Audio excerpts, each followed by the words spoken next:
మాట్లాడాల్సినంత మాట్లాడినాం. ఇది ముగింపు సమావేశం కాబట్టి అభయ్ పటేల్ గారు వారు మాట్లాడతారు. శాసన సభ్యులకి, పార్లమెంట్ సభ్యులకి, గౌరవ కార్పొరేటర్లకి, పార్టీ సీనియర్ నాయకులకి, ఎమ్మెల్సీలకి అందరికీ ధన్యవాదాలు తెలియజేస్తా ఉన్నాం.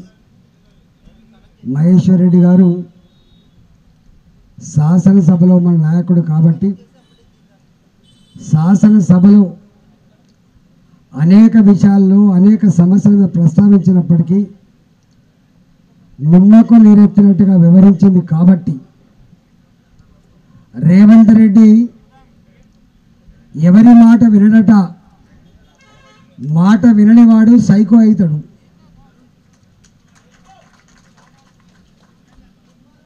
ప్రజల్ని ఏడ్పించుకొని ప్రజల్ని ఏడ్పించేవాడు, ప్రజల్ని ఏడ్పించి ఆనందం పొందేవాడు శాడిస్ట్ అవుతాడు.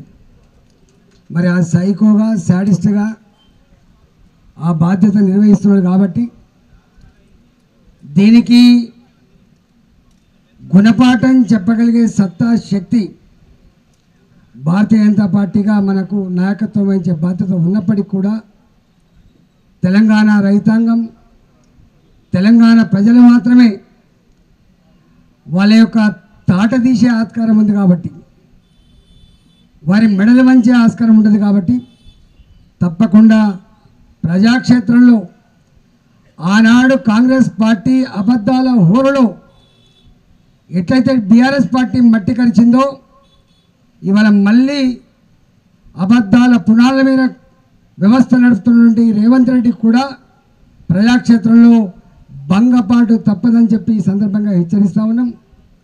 మా మీద ప్రెస్ మీట్లు పెట్టి మరీ చెప్తున్నారు, కానీ మీరు మీ అంతరాత్మ సాక్షిగా మీరు ఆలోచన చేసి మాట్లాడాలి తప్ప ఏది పడుతుంది నీ ముఖ్యమంత్రి మెప్పు కోసమో నీ ముఖ్యమంత్రి గారు ఆదేశాలు ఇస్తే పలికే చిలుక పలుకులు మీ మీ గౌరవాన్ని తగ్గిస్తాయి తప్ప మీ గౌరవాన్ని పెంచాయని చెప్పి నేను మనవి చేస్తా ఉన్నా.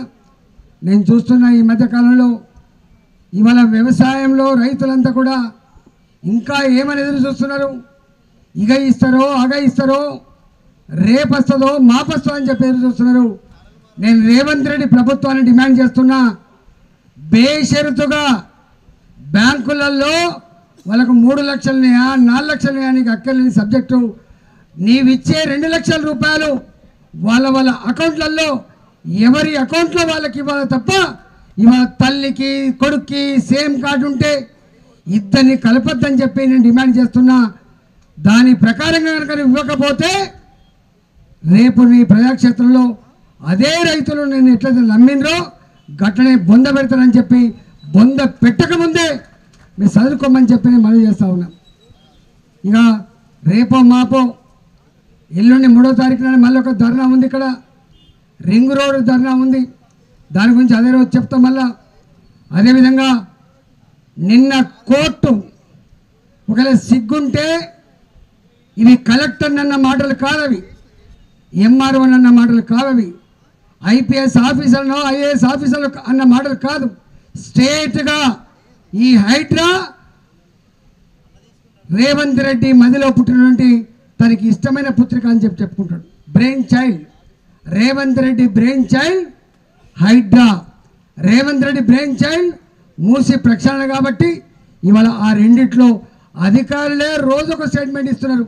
ఈ కూల్చివేత నాకు సంబంధం లేదు, ఈ మూసి ప్రక్షాళన నా నిర్ణయం కాదు.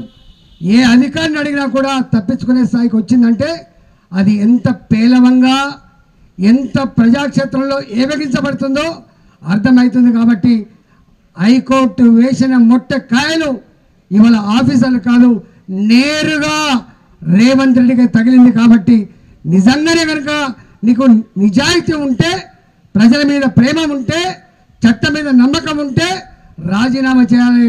రాజీనామా చేయకుండా నువ్వు కొనసాగుతున్నావు అంటేనే నువ్వు చట్టం లెక్కలేదు, నీకు జడ్జిలు లెక్కలేదు, నీకు కోర్టులు లెక్కలేదు అని చెప్పి అర్థమవుతుంది. కాబట్టి ఇవాళ తెలంగాణ ప్రజలారా, అన్ని వర్గాల ప్రజలారా అర్థమైపోయింది ఒడ్డెక్కేదాకా ఓడమల్లప్ప, ఒడ్డెక్కినాక బూడమల్లప్ప.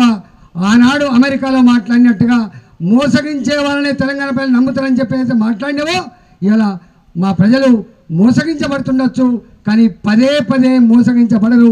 మోసం చేసిన వాళ్ళ భరతం పడతారని చెప్పి సందర్భం మనం చేస్తూ ఇవాళ మరొకసారి మా మహేష్ రెడ్డి గారి నాయకత్వంలో ఇవాళ ఎమ్మెల్యేలుగా ఎంపీలుగా చేసినటువంటి దీక్షలో పాల్గొన్నటువంటి కార్యకర్తలకు నాయకులకు సహకరించినటువంటి మా అందరికి కూడా పోలీసు మిత్రులకి ఈ 24 గంటలు మాతో పాటుగా ఉన్నటువంటి మా మీడియా మిత్రులకు గొప్పగా పాటలు పాడి చైతన్యపరిచినటువంటి మా కళాకారులకు అందరికి కూడా పేరు పేరు ధన్యవాదాలు తెలుస్తూ సెలవు తీసుకున్న భారత్ మాతాకి.